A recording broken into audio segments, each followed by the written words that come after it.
What's going on, people? Welcome back to Kaulig Nation, your one-stop shop for all things Kaulig Racing. Here with Ryan on this Sunday, I guess. Guess it's evening already somehow. Geez, my Sunday got cleared up pretty quick. What's going on, man? It was a better day until about 5 minutes ago. Yeah, it's Sunday evening already, how time flies. Yeah, I'm a little flustered at the moment because right before we came on the air, we were watching our guy, AJ, running pretty competitively there in the top 15, and in about 2 minutes, it all went to shit. So that's unfortunate. I know the purpose of today's episode is to talk about who's going to be in that 31 car, but I tell you what, it was nice seeing the 16 car running very competitively today.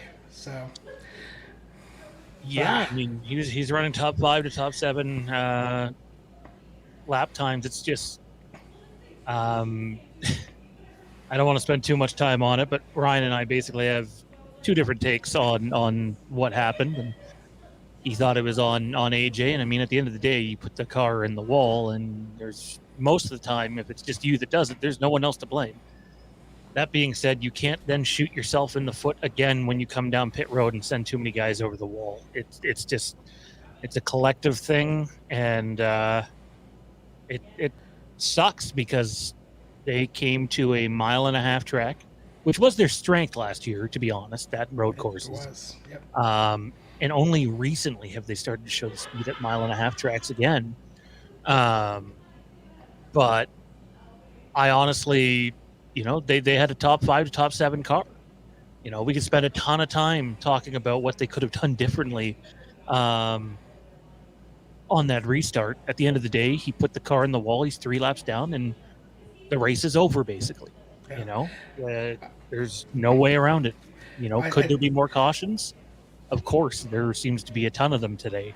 That being said, he's 3 laps down. Sometimes you just got to be realistic with these things.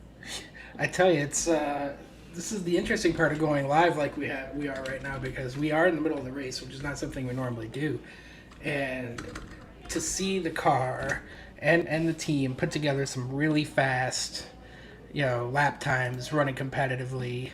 Yeah, at the 1.5 mile, as you said. I mean, 1.5 miles actually have been the team's overall strength, which is not something we were expecting, but that's kind of where they've been, especially over the last 2 months of the season. And the speed was there. As you said, 5th to 7th place car, realistically. I mean, they were running 10th, prior to the last caution. So knowing that car was as competitive as it was, the bad restart, got put 4 wide, fell to 22nd. And I know AJ was digging to try to recover that track position that was lost and stepped over the bounds just a little bit. Seems like a lot of drivers are stepping over the limit today. And once he put it in the fence, it just spiraled there. So, it's hard to be positive right now considering what they were capable of doing today. And you're right, their race is over. I think best case scenario, they might be able to get it back 1 lap down, maybe back on the lead lap if there's a lot of cautions. But the car's fast. I think if there's nothing else, you can look back on it and say, okay, they put together a good package for this race. Honestly, they put together some pretty good packages over the last 4 races. So, I mean, the speed's there, or at least it's consistently better. And we'll see kind of how they play it out. There are a couple more 1.5 miles here to finish the season. I'm very excited about Miami. Yeah, Homestead. Homestead. They had a car that had a chance to win last year. Yeah, they really did. So, I mean, it's hard to put a rosy picture on it, but knowing what they had today and what's kind of coming up on the schedule, it's not out of the realm. So, but yeah, 3 laps down. What's 90 laps to go? Something like that. I think he might actually be 2 laps down. It was just showing 2 laps down, and then it just went back to 3 laps down. So yeah, it's probably the timing and scoring looping, if I had to guess where he was. So, yeah. But that aside, it's it is what it is. 2 laps, yeah. So, I mean, if they can get a couple quick cautions, they have a chance to get back in it. The car's still fast. He's still running top 10 lap times. Yep. Yeah, he's still running top 10 lap times. So, guys, if you're watching this live stream along with us, it's not out of the realm. The car is still pretty good. He ain't but gonna win though. Like, to be he's not clear, going to win. Yeah. too much. You could have made the argument that he still had a shot at a top five or a win prior to this. That's how good he has been today. He dusted Joey Logano and Kyle Busch like they were nothing. Kyle Busch was actually holding him up for a bit, and he finally said, screw this. I'm sending it in there and going around you. Willie Byron and Kyle Larson, right before he hit the wall, he blew by both those Hendrick cars too. That's saying something. I don't know if it has anything. See, I don't know how good he would be out front in clean air, because I kind of can't help but wonder, like, they seem to have success here. They have success on the super speedways where AJ is able to pass cars. He just can't lead very well. So I wonder if they're doing something in the setup going, hey, we might not win the race, but we're going to have a car that can go through traffic. And whatever they're doing on these tracks, it was a little more notable last year, but it's nice to see it coming back to them this year. And keeping in mind, if they had made the playoffs, this is some of the equipment that, you have gearing up for the playoffs. Teams do still operate under those conditions where they're saving their best stuff for the playoffs. It's why you see the playoff drivers get so much better come playoff time. So it's unfortunate, but we're going to spend some time here. And I do know we are having some issues on the live stream, so apologies for that. I'm actually going to kill the leaderboard because of it. The goal for today, though, is to discuss who is going to be in that Kaulig Racing number 31, we believe, Chevy. It sounded like it from Chris Rice, but at this point, who the hell knows? And the announcement, according to Chris Rice, live on camera, will come next weekend at Bristol. So it sounds like they have a press conference scheduled. Well, not officially announced yet, but they'll be basically doing what they did at their shop last year, but at Bristol, which is intriguing. We've talked about so many different possibilities over the weeks here.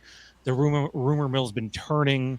There's been, prior evidence. I think Ryan and I were both of the opinion that when you looked at the evidence that was out there, say a few weeks ago to a month ago, there was a lot of belief that despite Spire rumors with Carson Hocevar, that Carson Hocevar could end up being the driver they pick for the number 31 Kaulig Racing Chevy. And I would suggest now there's been a pretty big puzzle piece added to that equation. And that is where the announcement's taking place. Typically when you look at past announcements that actually happen at the track, it usually has something to do with either the team's home track. Usually it's the sponsor, whoever sponsor is attached. It's usually their home track or close to it, or even the manufacturer's home track. So I do think there's some evidence there, but what we're going to do in this stream is get into not just who we think the evidence is pointing to, and Ryan and I will tease this, have two different picks, but we're also going to give our top 5 picks for the 31 car, and we're going to give our top 5 hell no picks, guys that we don't think should even maybe not be considered, but it's probably not good news for the team. AJ's showing 3 laps now and again, so I don't know what's going on with that. It might not be good news for the team if one of these guys lands the spot. So we got 5 of each, and I'll give you a little bit of a tease here. Is in my top 5 picks for the number 31 Kaulig Racing Chevy, my number 1 does not line up with my top pick based on evidence. They're 2 different picks. So I believe Ryan's does line up, which makes a little more sense, but I chose to go an opposite way. Dude, I think you would have been sleeping last night when that video came out of Chris Rice talking about the front stretch that we're going to get the announcement at Bristol. But just for you as a fan of the team, what's your thought process been, not just the last 24 hours, but the last month and a half to 2 months? Well, I'll be honest with you.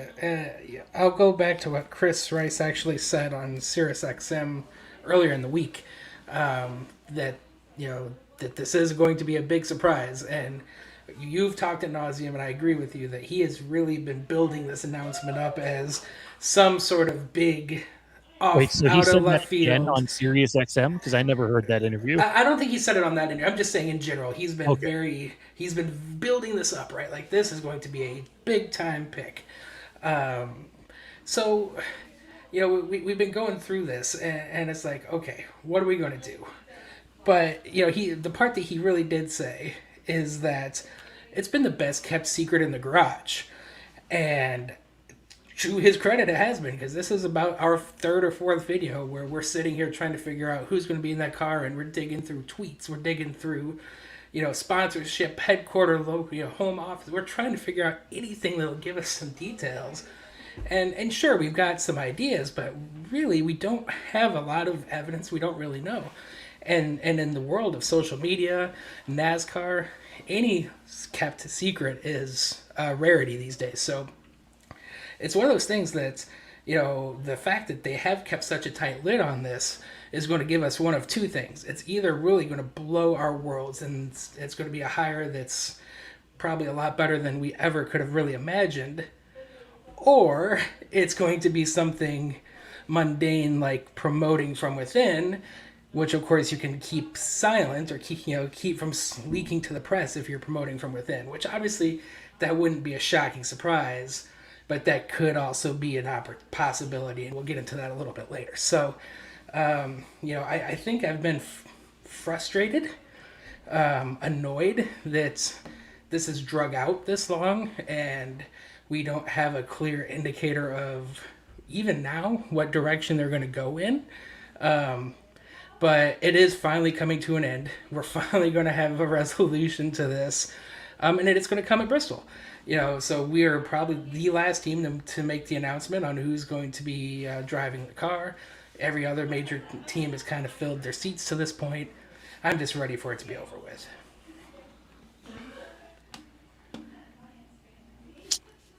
Yeah, I agree. I think look, speculating is fun. It absolutely is. But as two guys who are Star Wars fans here, there's nothing worse than having a ton of hype about something and hype that is put out there by studios and PR companies, or in this case, Chris Rice, who has very much been pushing this. There's nothing more deflating than being misled on a potential announcement. And I do think we've compiled unique lists for everybody to check out. And then obviously we have our top picks. So the way this is going to work is Ryan's list is going to come up on screen, and he's going to spend time quite literally talking about whatever, all the picks if he wants. And I think it makes sense to start off with the good and then move to the bad. But even the bad, I don't know if Ryan had actually ranked his, but I ranked his based on the name order that he had given me, so he can re-clarify that. But mine are ranked. So if you're number one on the bad list, that's the guy that I no way should not be in the car, and it's the same for Ryan and I. So no offense to that gentleman. We will discuss him here shortly. But once we go through our picks, our top 5 picks and our top 5 hell no picks, we're then going to produce, as if we were submitting a case to the jury, who we believe is in the car and why. And Ryan's got some good points for his pick, and I feel like I have some good points for my pick. And we'll see. I can sit here today and say I would be disappointed if it's anyone on the hell no list, but I'd also be disappointed, frankly, if it's not Ryan or I's picks, or who we had previously mentioned as our unanimous pick. If it's not one of those 3 guys, I sit here and go, what are we doing here, guys? Are we not trying to get better? But we'll get to that in due time. 1 second, Ryan. I just want to see if I can keep us on screen while looking at your picks, which is not something you used to be able to do on here. But we might be able to do it now, apparently. Can never keep up with all these changes they make. Yeah, I love live stream. They definitely do a good job of making updates. Right, stream And then I not should giving say. you a heads up on Yeah. it. Okay, so here we go. All right. Ooh. Oh, nice. So you got both of my lists up simultaneously. I wasn't expecting that. Yes. Yes. Yeah. Yes, sir. So yeah, I did actually um, rank these, or at least my top picks. I ranked these in a manner of which I have my preference. Um, and at the top of my list is a name we haven't really talked about much to this point, and that's Ryan Preece. And the reason I don't think we've talked about him much is I don't think anybody ever expected that there would even be an opportunity that he would be available. But over the last couple weeks, there's been a lot of rumors and people in the media that are saying Stewart Haas Racing lacking funding, they're lacking sponsorship dollars, potentially selling charters, looking to downsize and maybe just regroup the organization. And and over the last couple of weeks, the name Ryan Preece has kind of started to bubble just a little bit, and it's kind of growing, it's simmering, and there have been some a lot of people saying, hey, he hasn't signed a contract yet. Hey, he's got some real Cup experience. He hasn't really produced high level results, but he hasn't been in good equipment really. Even this year in Stewart Haas Racing, I think we all can admit that their equipment's been subpar. But there's just something about having a driver who's had multiple years of Cup experience, who has had a good track record in the Xfinity Series. He's won multiple races for Joe Gibbs Racing. I think he brings an age as well. Something that I'm personally big on is somebody that's kind of at that prime age of racing, which is right around 30 years old. So he's kind of reaching that prime point. So if we're going to put somebody in the 31 that's not Justin Haley, I want a driver that's at a position to be at their best. And I think Preece checks those boxes, and that's why he's at the top of my list. But the guy at number 2 is the name that I'm probably the most excited about, and I think across the Cup garage is excited about, and that's Zane Smith. He's been in the Truck Series. He has run 5-6 races at the Cup level, but he has the raw talent. He's already won a truck title. He's Ford's number 1 prospect. I think he himself has the most future potential to blossom into a star driver. So Zane Smith is very high on my list. And honestly, same for Carson Hocevar. What he's shown the last couple weeks driving for Legacy Motor Club has been nothing short of impressive. Running top 20. I think he's running top 20 in this race right now, or damn close to it, 21st on the leaderboard right now. That's showing that car was much better than how Noah Gragson was racing it. So Hocevar has a lot of talent. He has a lot of maturing. He's had a good summer in terms of not wrecking anybody or saying things he shouldn't say. But from a pure talents point, he is very, very capable and somebody I'd be very happy with. And honestly, same with Chandler Smith. He's an in-house driver. He wouldn't be shocking. He wouldn't be a surprise, I don't think. Outside of most everybody agrees he still needs more time. But Chandler's stepped into our Xfinity car, won a race, solidly in the playoffs, has proven that he's got a good head on his shoulders. He's somebody that can come in and actually keep the car fairly clean. He's had some issues recently, but, he's fast. He's young. He's in-house. From a Kaulig standpoint, those are things I think we can be really high on. And then 5th on my list is a name that I really only put here because, similar to Ryan Preece, he has the Cup experience.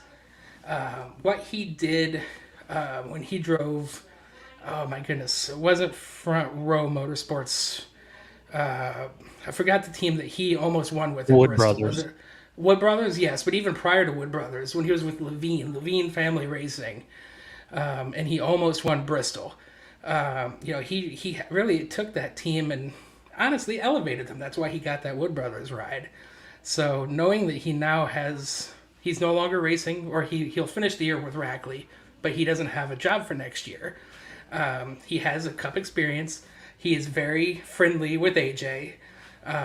I just think Matty D would be able to provide some steady, not going to win many races, if any, but he would be able to stabilize the 31. And honestly, the 31 hasn't been stable since Justin Haley took the car. So that's why he's on my top 5 list there.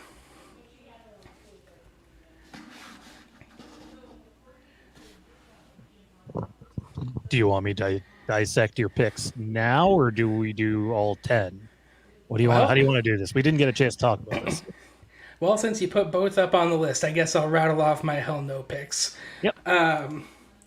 Yeah, I mean, listen. Ty Dillon, all intents and purposes, seems like a really nice guy. He did 1 year at Legacy Motor Club, previously Richard Petty Motorsports, or whatever they were. They change names every 6 months over there, so it's hard to keep up. But, he was one and done over there. He's going to be one and done at Spire. His results are terrible. He's the worst regular in the series this year. When he raced for Germain Racing, he was top 20 at best, racing with Richard Childress Racing Equipment. He is just not a driver that's exciting. He's had many opportunities, done nothing with them, and I don't even think he brings any finances, and if he does, it's minimal. He's not somebody that's going to help the program go forward.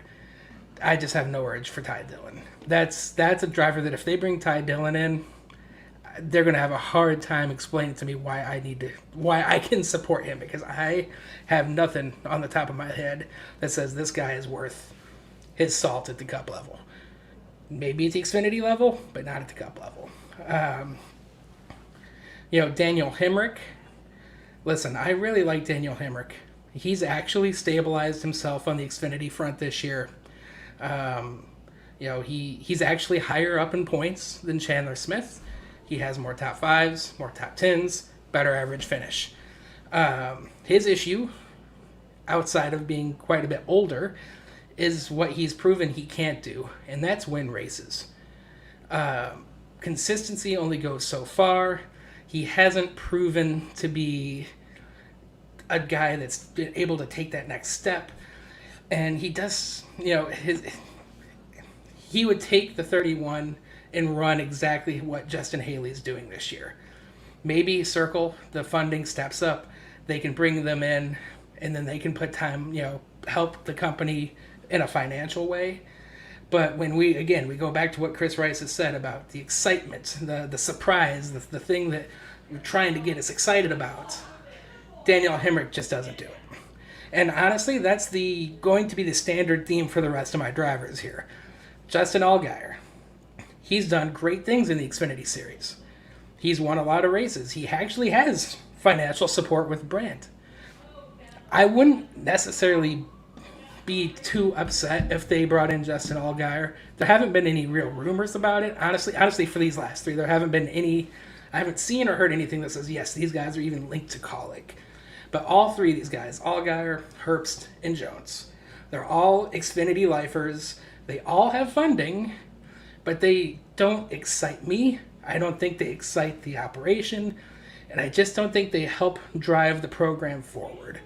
And nothing about them being in the 31 makes me think the 31 will be competitive next year, in 2 years, or in 5 years.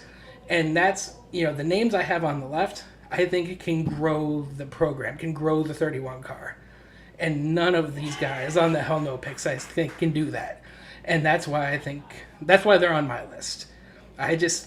They all have funding, which makes me think they at least have the potential to be the higher, but none of them are going to make that 31 car better. So, I mean, just to talk about your picks here briefly, I don't like. I can't really disagree with what you'll have on the left for the most part, because you're gonna see a very similar looking list from me. Um, However, on the Matty D front, it's just a no go for me. I'm not saying he can't make his way back up to Cup. I think that's possible, but given what Kaulig has outlined that they need, in a driver, he does not fit. And his Cup experience, with all due respect to the fella, um, doesn't mean anything to me because he's never driven this car. So, and people say it's drastically different from the last car. We've talked about on this podcast how does it really mean anything if you have Cup experience if you haven't driven the new car? And I guess Justin Allgaier kind of falls in that when you go over to your hell no picks. Justin Allgaier is nowhere on my list. I'll give that, just simply because if it was Allgaier, it would definitely for me depend on just how big of a bill Brandt is, or how big of a check Brandt is cashing. Like if they're giving Kaulig 20 races of primary Cup sponsorship at the normal, Cup rate for an average team, then yeah, you're probably not saying no to that deal. And I don't think Justin Allgaier's useless by any means. I think he's a quality driver, who was never really given a fair shake. But the only way he gets that ride for me is if Brandt is offering one hell of a check to Kaulig. On the Matty D front, I don't see it. It doesn't make any sense to me. He has no funding. I know he's taken a truck and made the playoffs with it, but has he won any races? I don't believe he's won any races. He won last year. Did he win a race last year? Okay, so at least he has a win. But like for me, there's a reason why this guy didn't get his job, or keep his job, whether you agree with it or not. It's one of our guys' best friends. Like Allmendinger, I believe, was in his wedding, or vice versa. Maybe both. It might have went both ways. But like the idea of bringing Matty D into the Kaulig organization doesn't turn me off. The idea of just being like, yeah, by the way, here is a semi-competitive Cup ride at times without getting a full season in, and I say this very cautiously, competitive Xfinity equipment, although it hasn't been showing it lately, that's for damn sure. And by lately, I mean the last 2 seasons, with the exception of Allmendinger. They're just not the top of the food chain anymore, despite being a primary partner down there. They got to figure out what's going on down there. But that leads me to names like Matty D and even Ty Dillon. Yes, Ty Dillon. There is no way Ty Dillon should get a Cup ride with Kaulig. None, period. Shouldn't even be a discussion. Maybe you have to have the discussion simply because of RCR. But my question is, if you are having to have those discussions because who your alliance is with, I would ask you if your alliance is helping or hurting your team. And I was already in the hurting department prior to any consideration about Ty Dillon.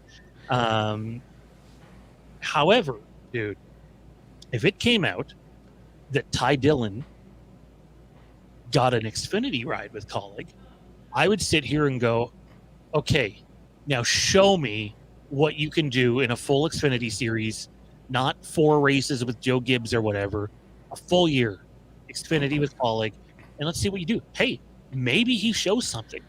But the idea that we're going to give a guy who has done nothing but fail at the Cup level, and you were being incredibly kind with that top 20 Germain Racing a bit, just makes no sense to me whatsoever. I can tell you that I don't consider myself a fair weather fan. I consider myself a fan who holds his favorite sports teams or race teams accountable. And with the amount of hype that's given, if a Ty Dillon or yes, even Daniel Hemrick get one of those Cup rides, or Matty D, even one of those 3 guys, or I guess I didn't even consider Riley Herbst or Brandon Jones. You had them at the bottom of your hell no list, but like any one of those 5 guys just makes me go, what are we doing here? Are we trying to be competitive, or are we just trying to go to the tracks, not wreck equipment, and make some money off this? If Yeah, that's what you're doing, fine. Just own up to it. yeah. And truthfully, and that's where my list comes from, right? Like what and again, your point on Justin Allgaier, honestly, I probably could have had Justin Allgaier in my number 5 spot over Matty D. Truthfully, I think the talent of Allgaier is much higher than all the other drivers on my Hell No Picks side. But it's just, again, the what can they bring, not even just next year in 2024, but in 3 years from now. And Allgaier, similar to AJ, they're very similar in age. He's more in the twilight of his career. I mean, he could come in, he could fill the seat, he could probably even be respectable, but he's not going to help that team take the next step. And when we're looking at drivers like Zane Smith, Carson Hocevar, Ryan Preece, all these guys have at least proven themselves in various ways of, yeah, these guys are fast. They've proven that they've been able to win in their equipment that they've been given, and that they're at an age where they're either getting to their prime, or in Ryan Preece's case, in his prime, that they can actually help that team forward. But again, my Matty D pick, I understand it's a bit controversial, and honestly, what we've already been told, that this 31 car was filled prior to the announcement of the departure of Justin Haley. Obviously, Matty D's departure from Kaulig Racing was only a couple weeks ago. The timing doesn't jive unless there is some sort of secret negotiation happening, which I highly doubt. But again, it's okay. He's proven that he could take a substandard Cup car and make it better.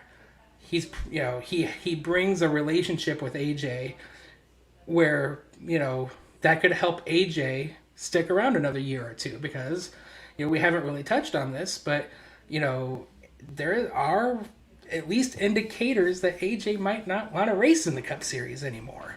And perhaps having a Matty D by his side would help him feel more comfortable, more confident, and want to stick around. So that's more of a relationship factor with the other driver, more so than even his own talent. But I mean, I think all those factors have to take into account. Again, Matty D for the 31, probably not happening. But if it was, I at least see that there would be potential to make that car better than it currently is. And that's why he's on my list. So on the Daniel Hemrick front, just because he's on my Hell No list, I think in the exact same position too. I know there's a bunch of Hemrick fans out there, but I think you have to be realistic. Has he been better this year? Yes. Has he been in a spot where he can contend for wins? No, he just hasn't. He's not been running top 5 in most races. You want to contend for wins, you got to be able to run top 5. Go look at AJ's last year in Xfinity. Say what you want. He got more out of that equipment than anybody else did. That includes the likes of Kyle Busch this year too, by the way. And it just doesn't make any sense. Now, Circle's writing a huge check, fine. It puts the organization financially in a better spot.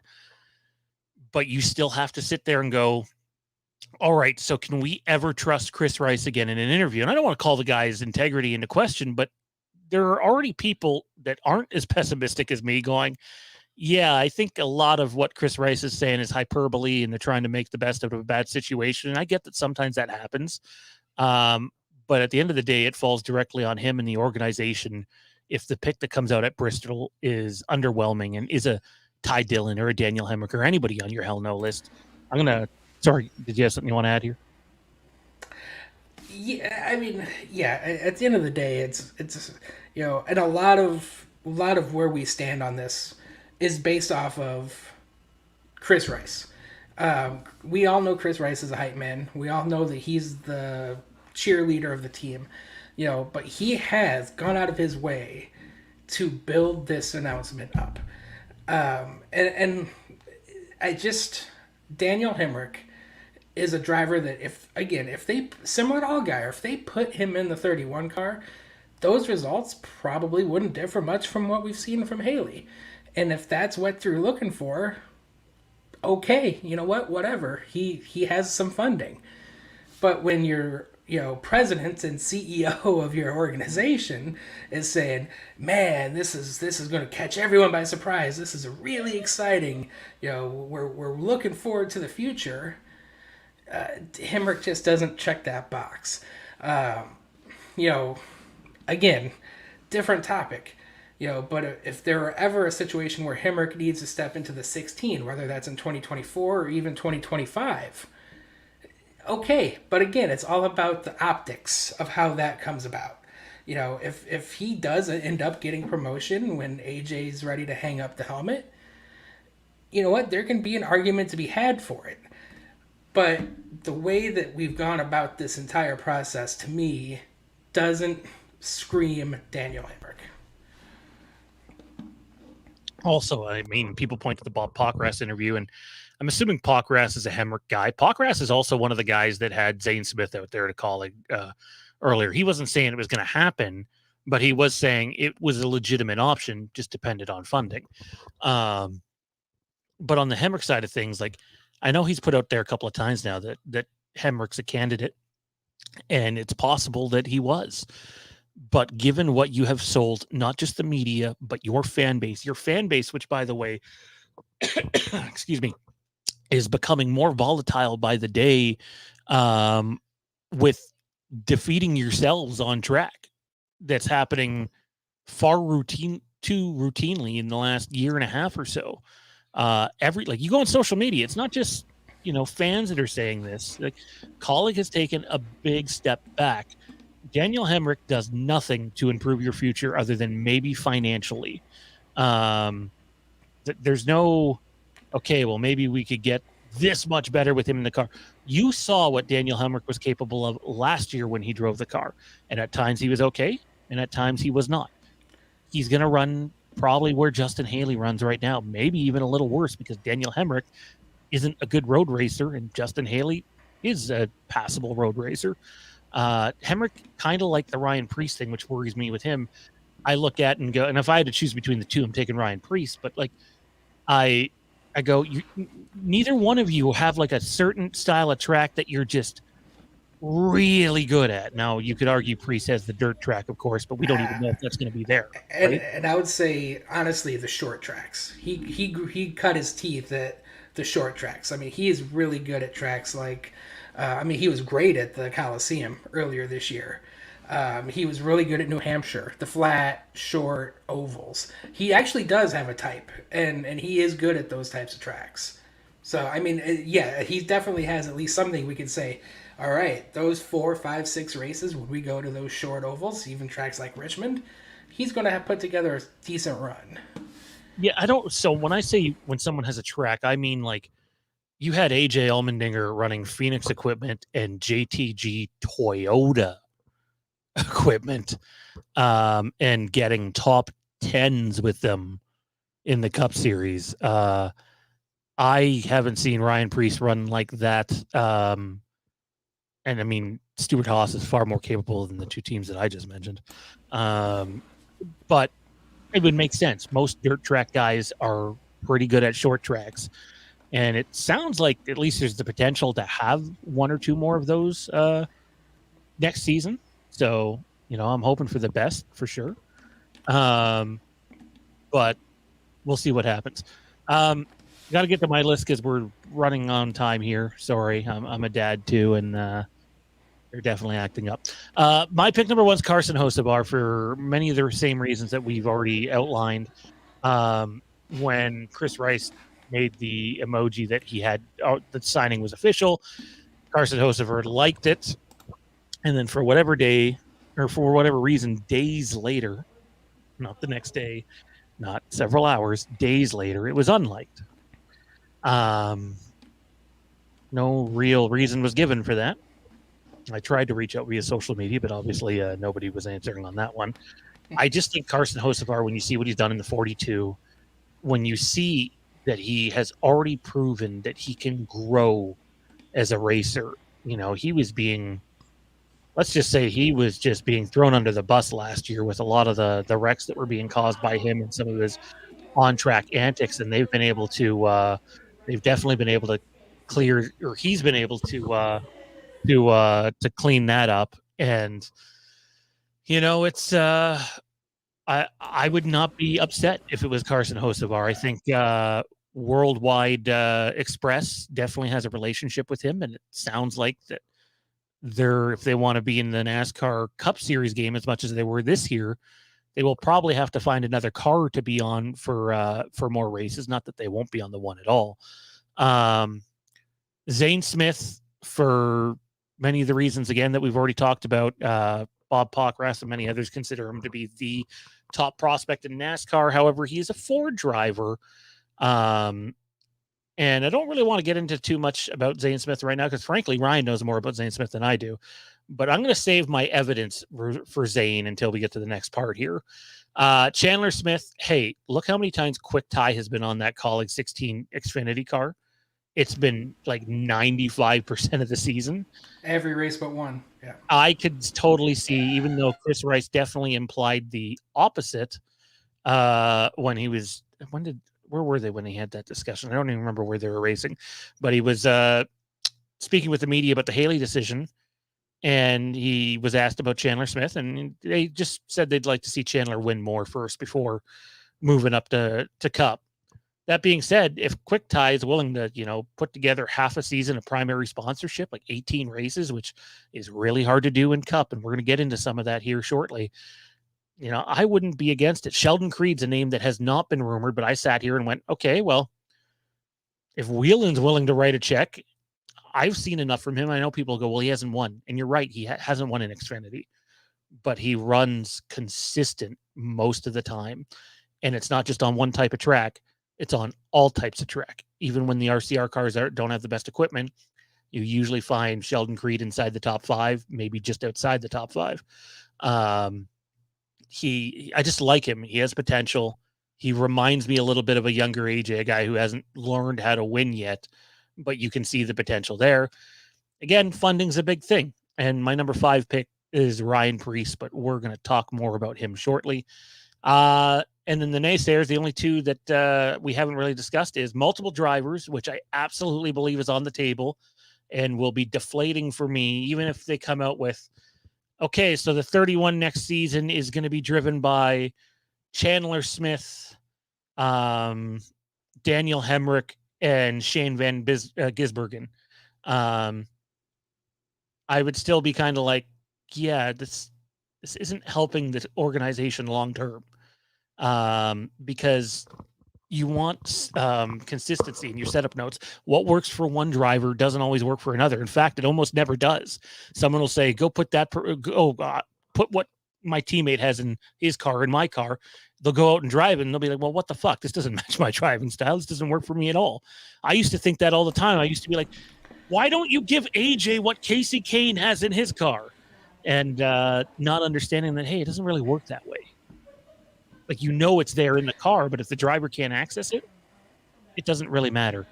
And I'll let you chime in here on all these picks in a second. But Noah Gragson, I wouldn't be heartbroken if he got the ride, but that guy, that person, that individual, in my opinion, needs to drop a series or two and work his way back up. I think there needs to be consequences for your actions. And honestly, if there's anything that makes you go, oh boy, I'd be looking at not just Carson Hocevar, but Mike Rockefeller too, or Rockefeller. Is that how you say his name? You got it right the first time. It's Rockefeller. Both of them have gotten a lot more than Noah was getting out of that car anytime recently, and I would be concerned about that.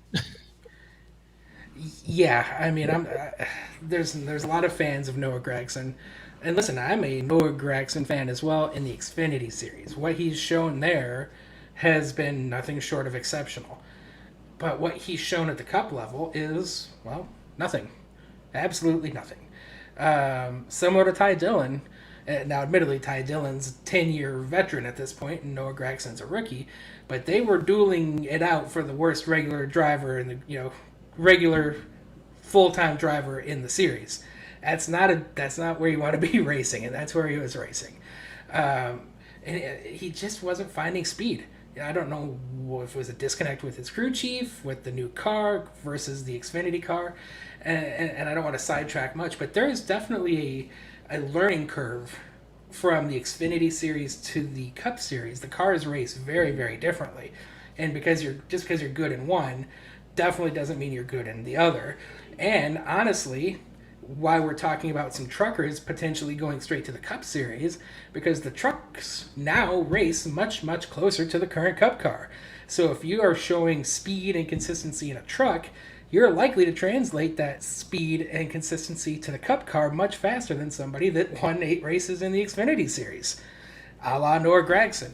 Um, and he wasn't very good last year when he drove for Kaulig.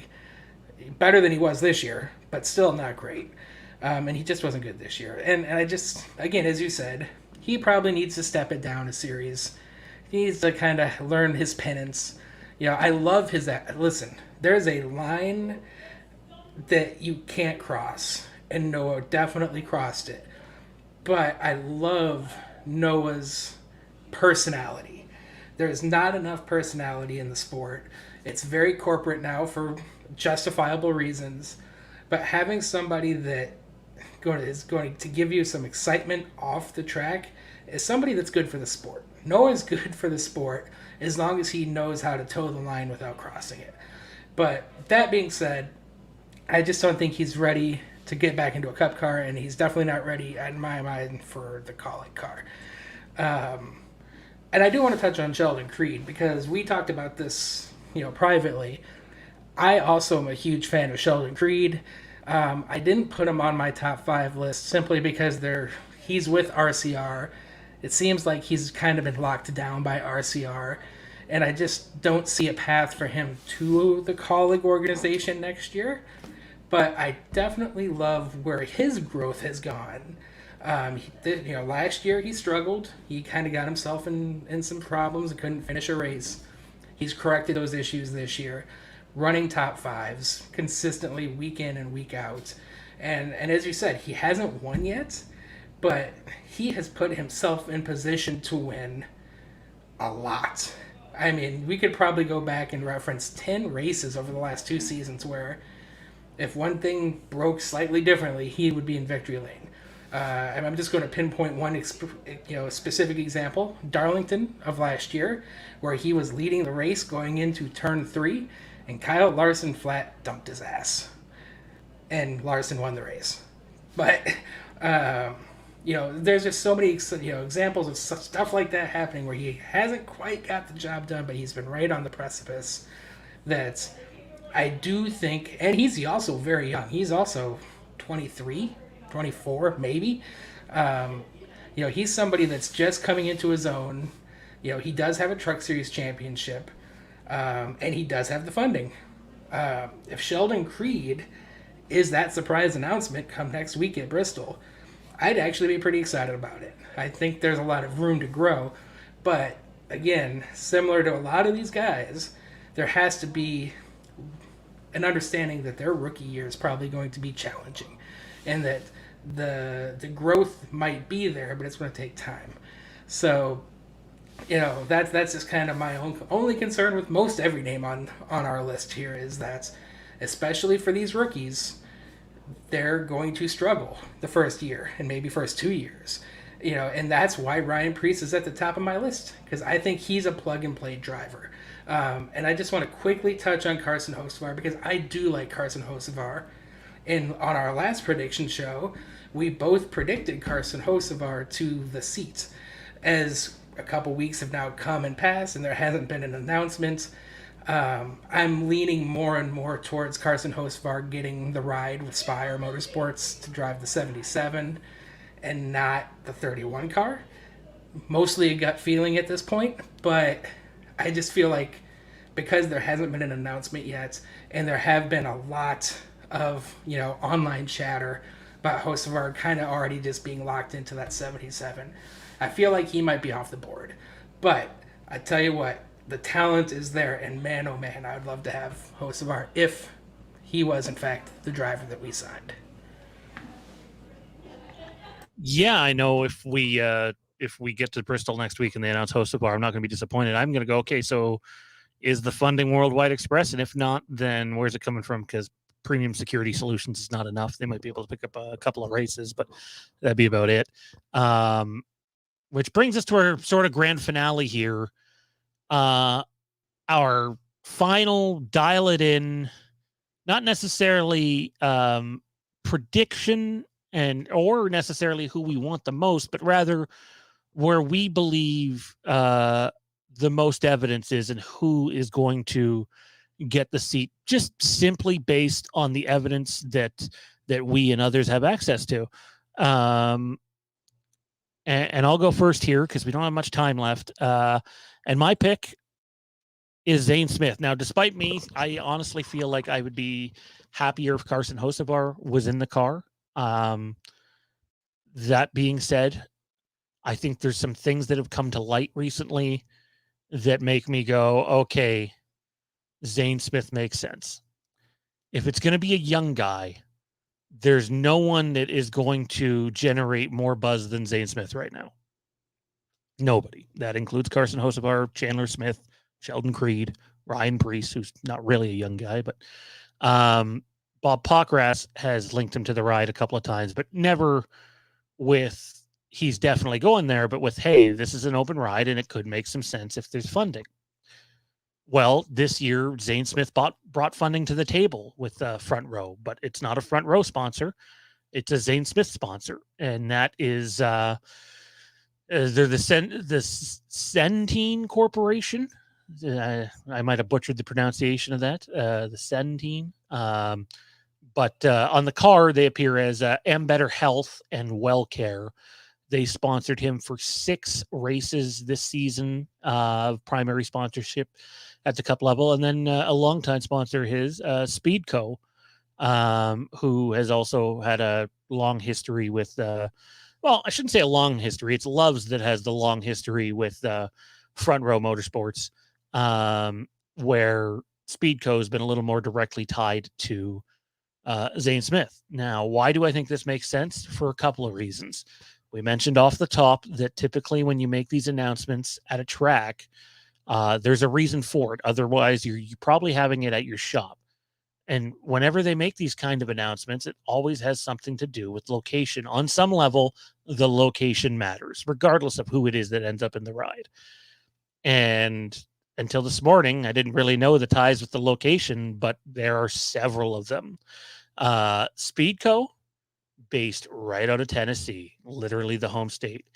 And M Better Health and Well Care through the Centene Corporation, right next door in Missouri. And St. Louis has already come and gone. They're not going back to St. Louis again this year, so that would make sense too. And St. Louis was also so early in the year that it's possible that they just didn't have this deal in place. There's question, why didn't Front Row keep Zane Smith? And, people can say McDowell or Gilliland, but the overwhelming majority seem to think that that Zane Smith was going to get one of those rides, and it didn't happen. And then recently, I think this week, Harrison Burton staying in the 21. Now, people can point towards Stuart Haas, and the Preece ride could be open, or the 10 could be open.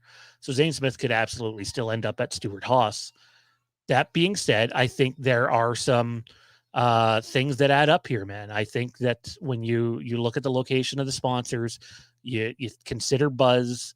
There's the pessimistic part of me that sits here and goes, okay, well, there's no way they're going to pull this off, right? Like, I think if you ask people at the beginning of this season, people that keep up with who the top prospect is in NASCAR and all that stuff, that Zane Smith is going to not only leave Front Row, but leave Ford and find his way to a different manufacturer and a different team, specifically Kaulig, I think they would have called you crazy. I'm sitting here and I'm saying, I think the most evidence right now, and it could be wrong, but the most evidence right now points towards Zane Smith being announced at Bristol. Hope it happens. Wouldn't be surprised if it doesn't.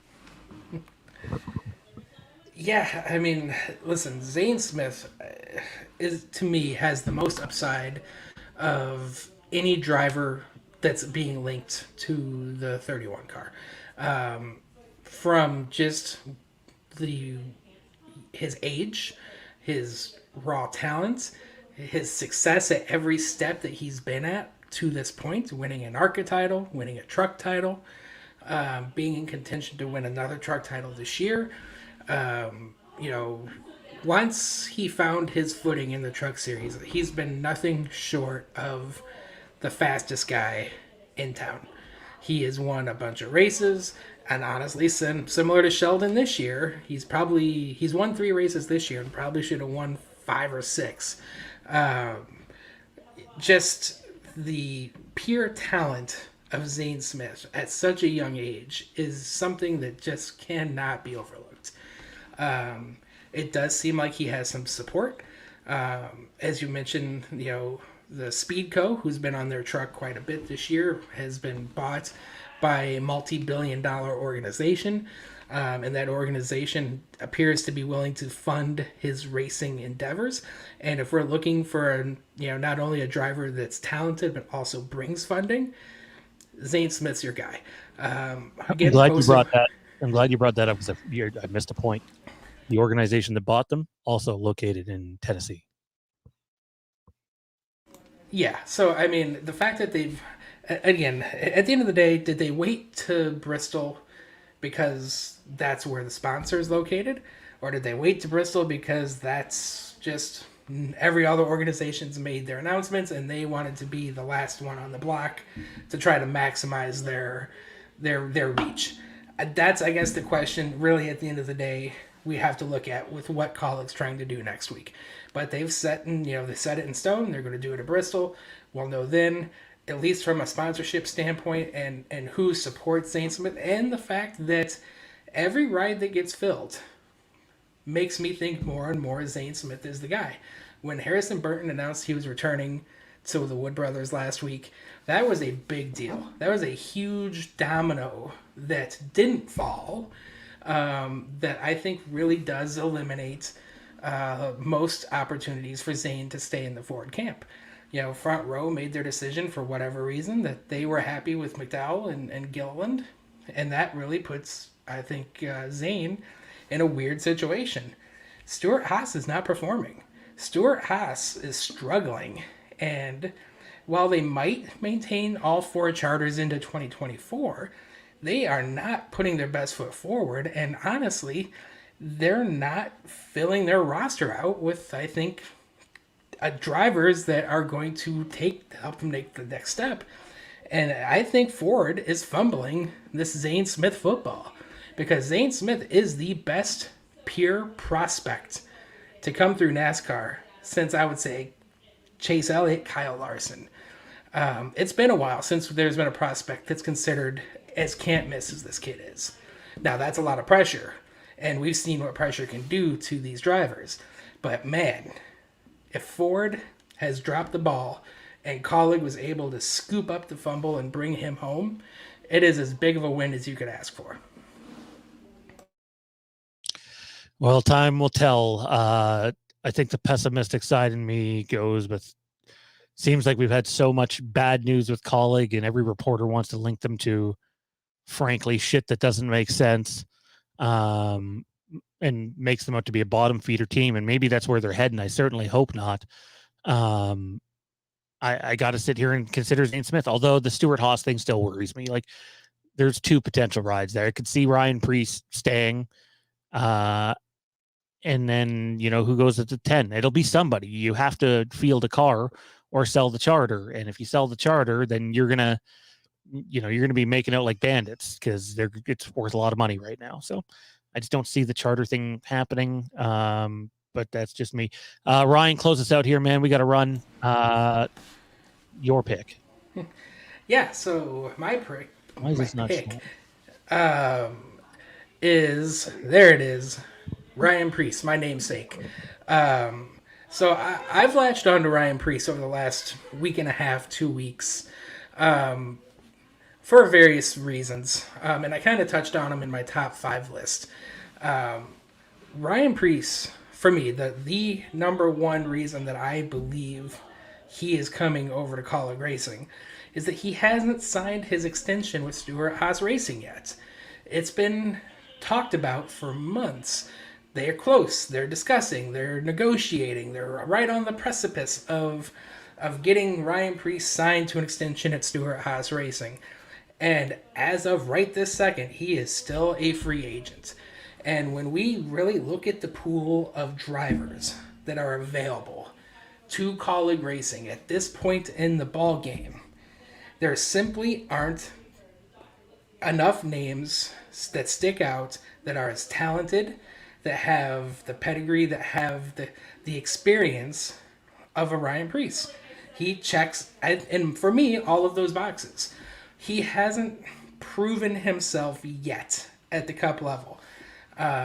He definitely hasn't shown elite speed, but he drove for a team in JTG that was terrible during those years. I mean, him and AJ were teammates for a year or two.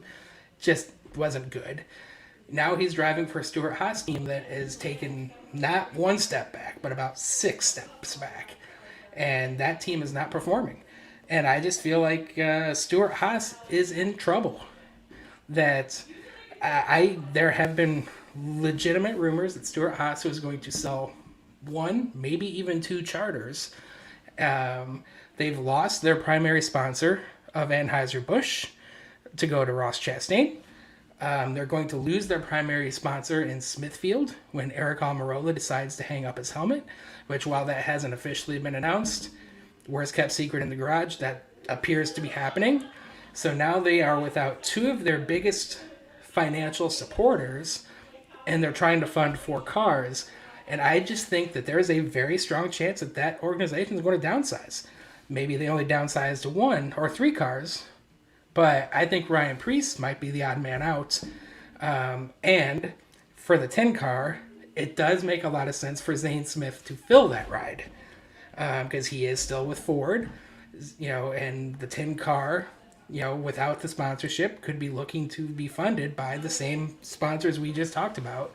That, I could see Zane Smith very easily sliding into the 10 car, and then Ryan Preece sliding into the 31 Kaulig car. He does bring some funding, as you have on the banner here. He has been associated with United Rentals for a long time. They don't bring as significant a funding as some of the other drivers we've mentioned, but they do bring funding, more funding than what Justin Haley had. And when I sit here and say, okay, that was a prerequisite for the 31 car, even if it's only 8 races or 10 races, that is still a third of a season, and that is still something that we didn't have before with Justin Haley. So I feel like there's a strong possibility.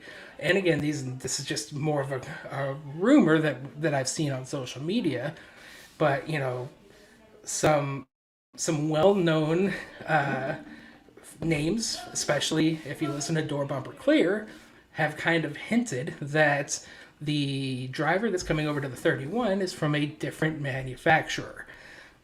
I don't see anybody from Toyota coming over unless it's Noah Gragson. So that leaves Ford. And of the Ford drivers, the 2 that make the most sense are Ryan Preece and Zane Smith. So just off of those bits of information, I feel like Ryan Preece is the guy that they assigned to be in the 31 car. Yeah, just to correct one thing you said there, Ryan Preece and AJ were never teammates.